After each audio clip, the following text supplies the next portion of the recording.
Welcome.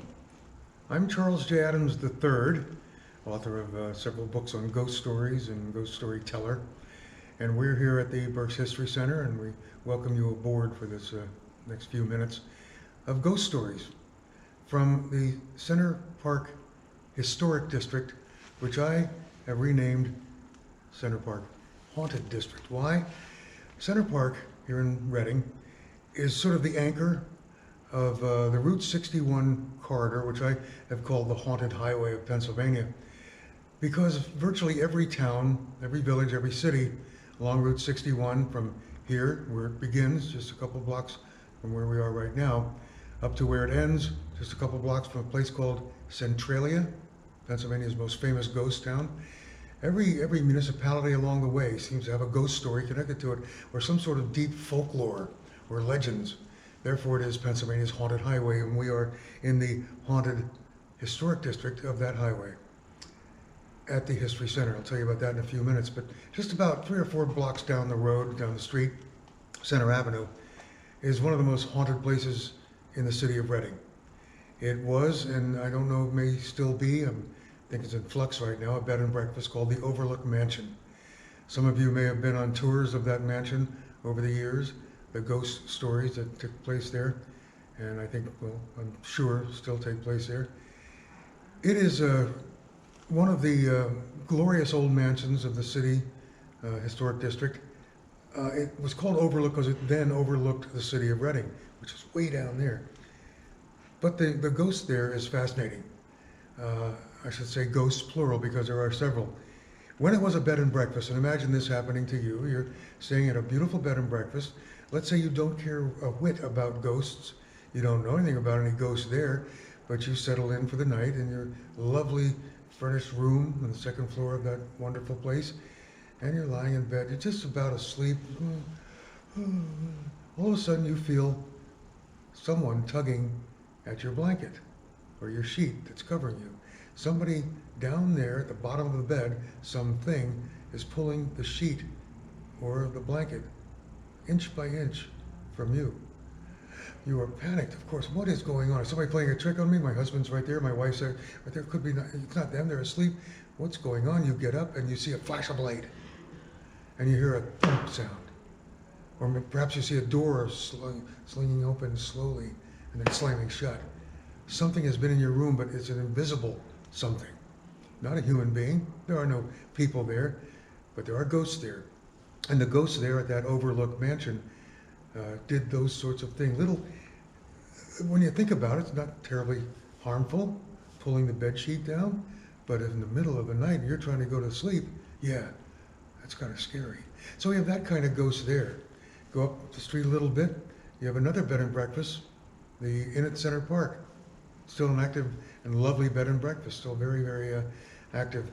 Haunted by the ghost of a young girl who doesn't pull down the bed sheets, nothing as subtle as that. No, this little girl runs through the place, runs up and down the steps. A bit of clatter here and there. You'll hear footsteps, boom, boom, boom, boom, boom, up the steps, do, down the steps. Occasionally, you'll look and see a fleeting glimpse of something, a pinkish glow that accompanies those footsteps up and down the staircase in that wonderful, beautiful, but haunted bed and breakfast. Then you have a place called the Red Cross Building, headquarters of the American Red Cross here in Reading, in Berks County Division, I guess, which is haunted by several spirits, old entities that are there, that can be quite cantankerous in many ways. They are multi-dimensional in that people who work in the Red Cross Building have heard coming from one particular room and knowing nothing about the history of the building as to when it was, again, a beautiful old mansion.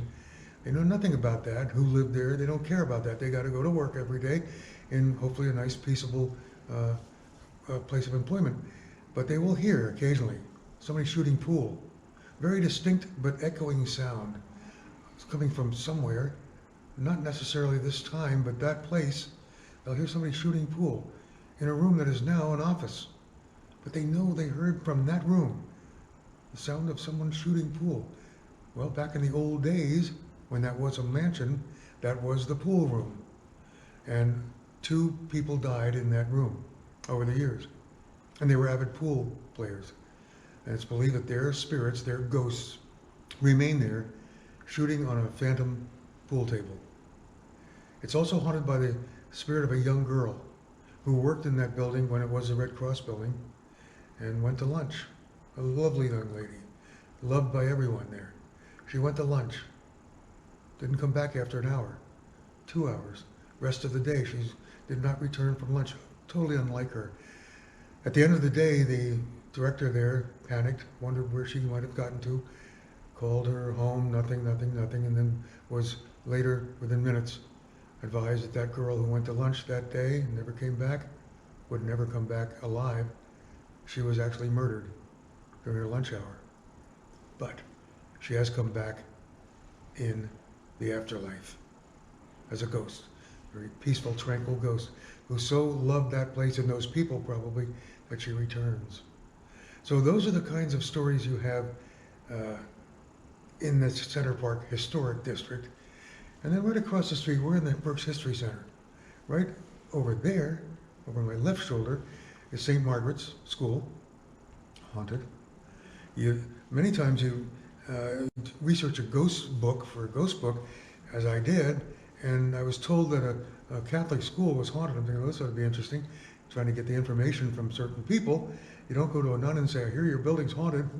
Well, I did. And they said, oh, yes, it is. Oh, really? They would tell me stories about it. It's an old maintenance worker and or janitor, a beloved old man who lived there and died there and returns, or actually doesn't return, just resides there, a residual ghost. People over the years, young and old, students and faculty and nuns, have actually seen the curtain of the stage open slowly when no one's backstage. They have seen a glowing figure walk up the center aisle of the auditorium there at St. Margaret's School. Right over my shoulder here, the Children's Home of Reading. Beautiful building, beautiful mission that they have, and they execute every day. Haunted by two spirits who are sort of pillars of the second floor. Two little boys, one at either end of the long hallway there, who just kind of stand there innocently, quietly, and are seen, not heard, but seen by students or residents there and workers there over the years that just come up the top of the steps to that long hallway and look over and, oh, hello, how are you? And then within a moment or so, whatever they saw just vanishes. You have that. Next to that building is Sterling, a wonderful place, an inn, a boutique inn and event center, haunted by Gertrude Sternberg, the grande dame of that place who brought much culture to this area over the years at that place and remains there. So loved that place that she remains there. Well, that's interesting, nice. So wonderful Gertrude Sternberg. But then in the yard of that property is another ghost that appears sporadically, a tall man with a top hat or perhaps a derby, but is seen walking and gliding through the yard there, has appeared actually in wedding photos. People, now imagine this, you're taking a picture. This is before digital, that you saw the instant, reproduction or production of it. Someone in prime example, and there are photos that exist, a photographer took a picture of a wedding party in the lawn of that Sterling, and a beautiful wedding party. There they are. Well, got the pictures back, development, got the pictures back. Beautiful wedding party, but some mysterious tall man with a top hat standing in back of them. Who is he? Where did he come from? He was not there when that picture was taken because the photographer would have known better. It was not part of that wedding party, but he showed up in several of the pictures, not every one of them. So they did have pictures, and I've seen those photos. They were not doctored up. Who was he? We don't know, and I don't care. It's a ghost of Sterling. Across the street from that, Charles Evans Cemetery. Haunted by several spirits, the most sorrowful of all, though, the Bissinger family. Louisa Bissinger's children, whom she murdered, and then committed suicide. She was 7 months pregnant, and their bodies remain there, and their spirits haunt there. But just up the lane from there is, to me, a more profound and sad spirit. Young boy died, age 16, natural causes, in the early 1900s, and he was buried at Charles Evans Cemetery. His father was so so stricken by sorrow that the day after the child was buried, his son was buried, he went to mourn at the son's grave, and he mourned at his son's grave, and then he took out a pistol and shot himself on his son's grave. And his spirit, his sorrowful spirit, remains there, gliding through that graveyard. So we have all of that right here. And then we have right here, where I am, in this lovely Berks History Center. Maybe the people who work here, some don't know it. The young lady who's taking my photo right now just shook her head no. Well, I'll tell you about it. Told to me, surprisingly, by one of the elders, maybe 30 years ago, when I was a young pup of only 40 or something, one of the elders who was about my age now, then told me about and documented the fact that one of the early trustees of this beautiful building and history center was walking down from the second floor where we are right now to the first, had to sit on the steps for a second because he had pain in his chest, and it was on those steps where he died. And his ghost, his spirit, I hate the word ghost sometimes, but his spirit, his energy, remains here forever. Is this place haunted? Yes, it is. Is it a haunted house? Ooh, we should be frightened of? No, not at all. It's a treasure chest. It is Berks County's attic. Please come here. Maybe you'll experience his spirit. Take a walk down the block up to the cemetery. Enjoy. Become involved in the Berks History Center because they do stuff like this, not just holding old stuff, but come to the library, do research, contact them, become a member. There's the plug. Happy Halloween. Sleep tight tonight.